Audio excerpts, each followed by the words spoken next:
by 16%, the authorities have devalued the currency and defaulted on national debt. Living standards of Ukrainians have plummeted. Economic growth remains weak. What is the most important, that levels of corruption and political and civil liberties have hardly changed. Good evening, Mr. President. You just came from the meeting near Verkhovna Rada, Parliament of Ukraine. Yesterday's event have shocked many observers, sincere and friendly supporters of new Ukraine, Ukraine that is fighting aggressor, Putin's Kremlin, Ukraine that is looking forward for a bright future among free, democratic and peaceful nations. It was a shock for those who for the last 4 years have never expected anything similar to what, with indignation, we saw yesterday's night and today's night near the Ukrainian parliament. Mr. President, please tell us what all these attacks and all these actions of the authorities towards you, towards many other political leaders and civil activists means. How should we understand the very nature of the current political regime? Whether Mr. Poroshenko became another edition of Mr. Yanukovych? What mistakes have been made by the West in its policy towards Ukraine over the course of the last 4 years? What the West should do now? Mr. President, welcome. Well, first of all, thank you for inviting me. Oh, sorry, I have lost a little bit voice now. I just came from Kateryna, that's why I was late, where we have several thousand people standing in front of the Ukrainian Rada. It's like daily events now. They come, they go. Last Sunday we had biggest ever march after second Maidan, after the Euromaidan, march against corruption. The entire Krishchatik was full of people. Well, look, the things against us, they got built up for some time already. First, they allowed the local mafia to expel me from Odessa. Then Poroshenko arranged it through Ministry of Justice, my party's registration to be cancelled. Then I was deprived of citizenship for all kind of fake reasons. And then I was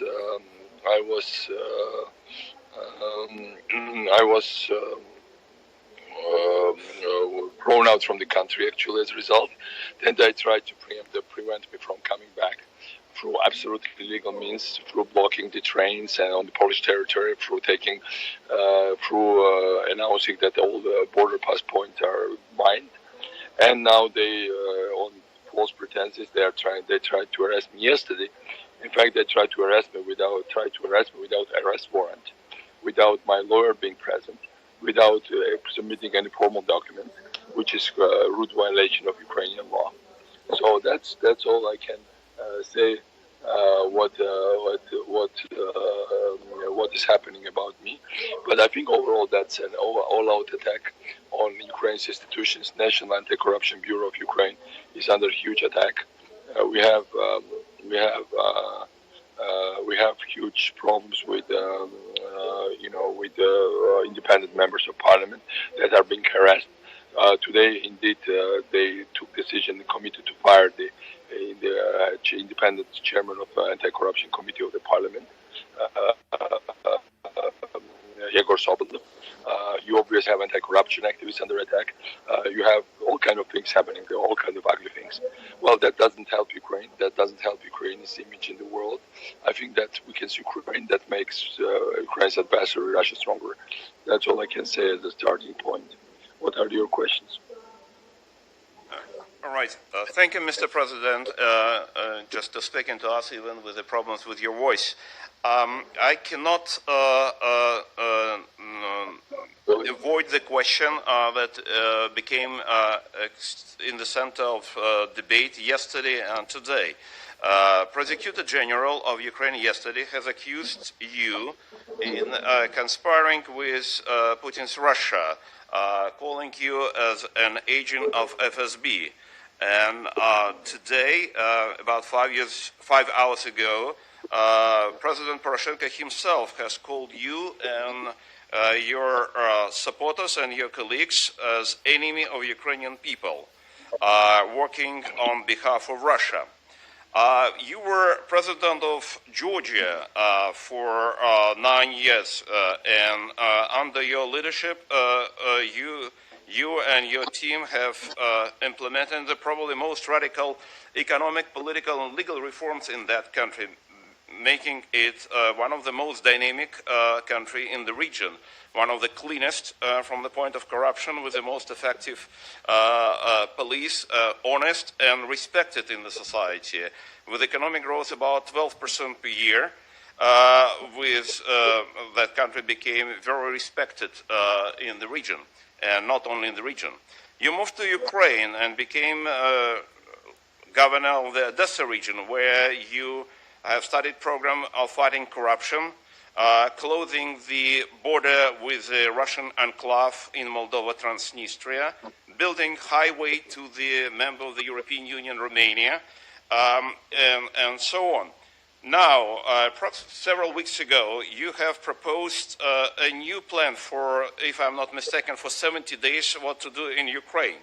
So, should we understand that it's all secret FSB plans for Georgia and Ukraine to make them a very effective, dynamic, prosperous countries,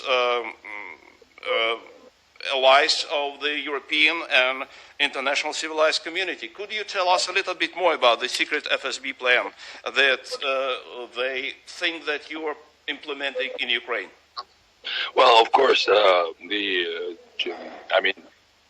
joke of the situation is that this ridiculous baloney about me being FSB agent.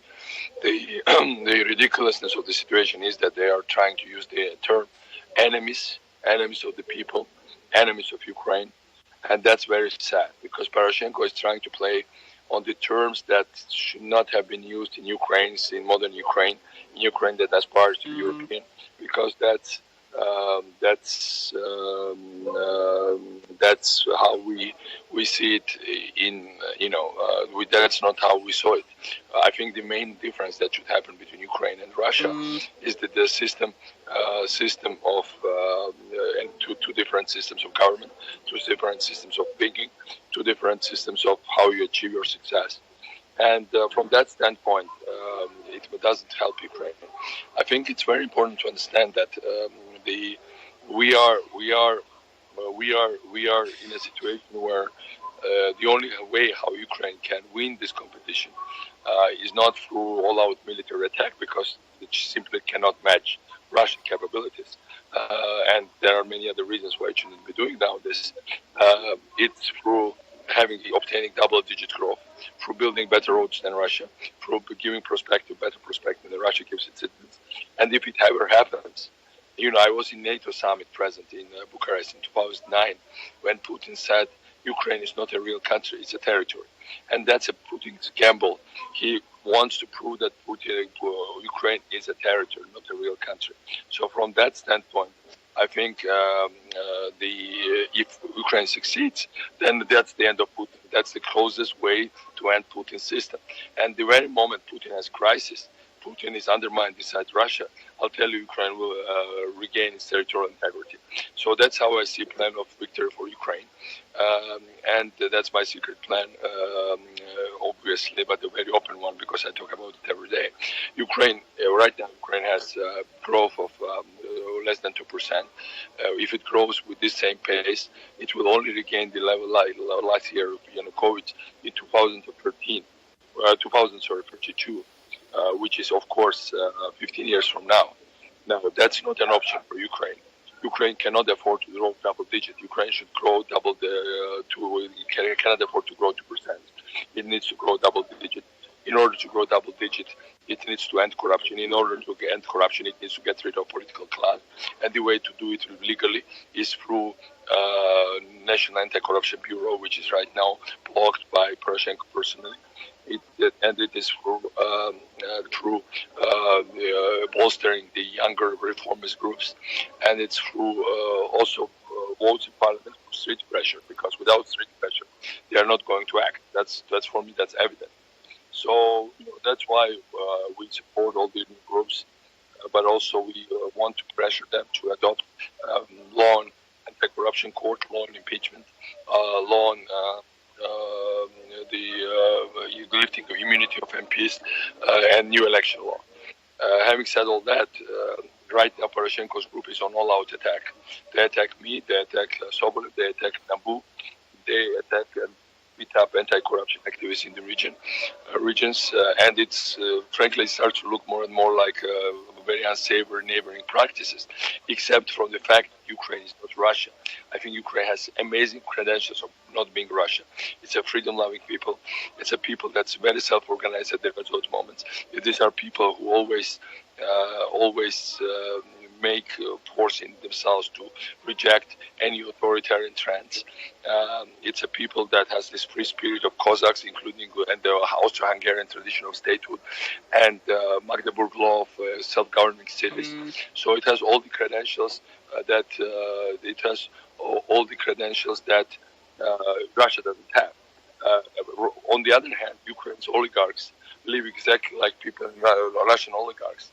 You know, they formally are at war, but Poroshenko is paying 1 billion rubles into or 1 billion hryvnia into the budget of Russia only last year through his businesses in Russia. We have Medvedchuk here, who is close friend of Poroshenko and his business partner, who also have close friend of Putin. So, we are at war with Russia. Russia is enemy right now. Putin's Russia is enemy of Ukraine. But on the other hand, Ukraine's elite is so much like Russian elites, it's amazing.